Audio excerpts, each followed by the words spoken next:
Hey everyone, Iron Leprechaun coming at you. Coming at you with moving forward with step 4. Now, these videos are going to be a little shorter than the last few, so you don't have to bear with me as long as the other ones. The last one was quite the overview of step 4, and it's broken up into 3 pieces. At least that's how I see it and how it was taught to me, and that's how I teach people. So the first one is we're dealing with resentments. Again, remember to like, share, subscribe, and click the bell icon so you can get the alerts for these videos. Well, again, like I said in the last video, step 4 is kind of the, we're getting into some action. We're doing some writing, and I want to start off with saying there's been Oxford studies that say when we realize something, it moves it to, the more, like say we contemplate on it, maybe even meditate if you want to use that word. It moves it to a more recallable place of the brain, and speaking it moves it to an even more recallable place, but the best form is writing. It actually moves it to a different place in the brain. There's studies on this. You can look it up. It's a thing. So I think that's huge and important, so that we can move forward in dealing with these things, especially when we move into step 5, 6, and 7. But you can look at just surface level. You can look at journaling. People journal, and if you've done it, you know this, how much better you feel after writing it down, and how easier it is to, like, say you're writing down something that bothers you about yourself. I snap too easy at my kids, and when you write it down, you'll notice it more. You'll notice it, and therefore be able to rectify that situation, stop yourself. Maybe not even do it. So and moving forward through the steps, there's more focus on that kind of stuff. But back to step 4, resentments. They're huge. Okay, I got the Alcoholics Anonymous basic text here, so I'm going to read a little bit of this, and then I'll expound on it. Now, it's going to refer to alcoholism, but this refers to any addict anything you're addicted to, anything that's running your life or keeping you from getting to be where you want to be. So this doesn't just apply to alcoholics, okay? Remember, the world has become alcoholic, and if you start seeing the principles of what makes up an alcoholic, the low self-esteem, the overinflated ego, however that manifests, either I'm the coolest person in the world or I'm the shittiest person in the world. That's all ego stuff, all ego based, okay? It's all me. So this can help you. Resentment is the number one offender. It destroys more alcoholics than anything else. From it stem all forms of spiritual disease. For we have been not only mentally and physically ill, but we have been spiritually sick. When the spiritual malady is overcome, we will straighten out mentally and physically. I'm going to reemphasize. I'm going to say it again. Now, we talked about this. We covered a lot of this in step 2.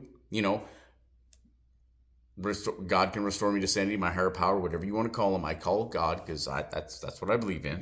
And step 3, turning my will and life over the care of God as I understand him. So we realize that this is we've covered it, we've talked about it in the book and on videos. This is a thing. I can't, God can. Well, that means that if I'm suffering over resentments or anger or towards people, places, and things, then that means that I am not attuned to a level of spirituality that brings me comfort and ease. Okay? Again, when the spiritual malady is overcome, we straighten out mentally and physically. Okay, so what I feel and what we feel when we're in this less than desirable lifestyle, or things aren't going our way, it could be all the way to being homeless and our family has disowned us, or we're just having a rough day at work and we're snapping at everybody. It doesn't matter, anything in between. So, but what we see is our mental anguish and possibly our physical, our physical shortcomings. So we see things mentally and physically. We know them. We understand them to a degree, and that's what we see. But what this is saying is, if we straighten out spiritually, if we can get rid of that lack of spiritual issue, then the others will follow. Okay. So what I'm getting at here is I noticed this a lot, and I even did this a lot in coming in 12-step groups.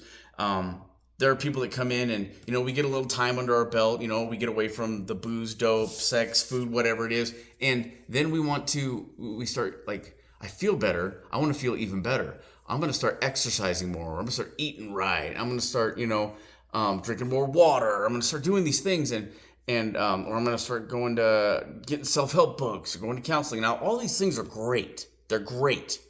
I actively participate in most of these. And I have participated in all those things I just listed. There's some I missed. I'm not saying they're bad at all. I'm not saying they don't have their place. But in the beginning, a great start, and the literature and from what I've seen has spoken to this, that this is the root fix. This is the baseline of the pyramid from which to build our structure of a more secure, happy, and fulfilled life is a spiritual basis. Okay, so we want to start there. Okay, we need to know that is the baseline deal. Okay, now we don't know much about spirituality. Okay, that's cool. We know more about mental and physical stuff. We talked about that.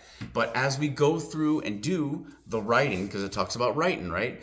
And the mental gymnastics and in and outs, the stuff, the roller coasters, the emotions that we go through, we can identify those. But just remember, how do we deal with that? We go back to the spiritual. We go back to that spirituality. Remind ourselves, okay, this is the process. It worked for these people. Why wouldn't it work for me? Okay, yeah, I may have this, that going on. I may be less than in some areas or better than in some areas than other people that it works for, but that doesn't mean that it won't work for me, okay? I've seen it. I've seen the lowest of the low and the highest of the high. Walk into the 12-step rooms, do the stuff, and get the results. So you can too. There is no reason. Terminal uniqueness must be quashed. Get it out and know that